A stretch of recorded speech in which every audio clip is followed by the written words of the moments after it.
The older you can appear to be, the more legitimacy you gain, and therefore, in the case of Freemasonry, potentially the more members you will get compared to an organization that was founded 10 years ago. Yeah, it's called the ancients versus the moderns, right?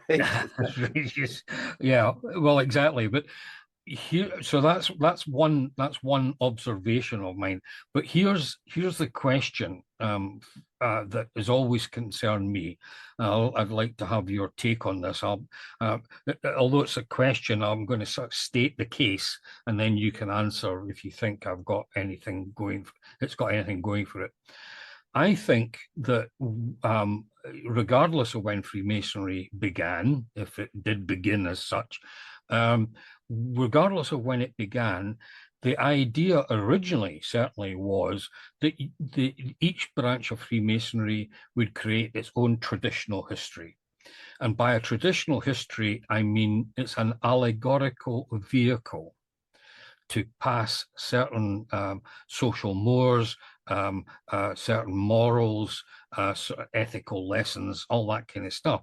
So in essence, the traditional history is not literal. It is not factually accurate.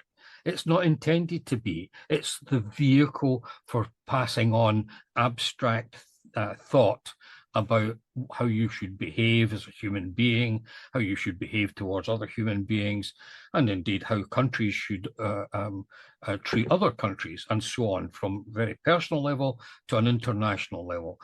The traditional history nowadays, in my opinion, is being looked at as if it is factually correct. And that is why we're down this rabbit hole of trying to pin down when Freemasonry began. In my mind, the date Freemasonry began is largely irrelevant unless you use it to understand the reasons why it was necessary to create an organization that was trying to convey morals and ethics. What do you think, guys? Chris first.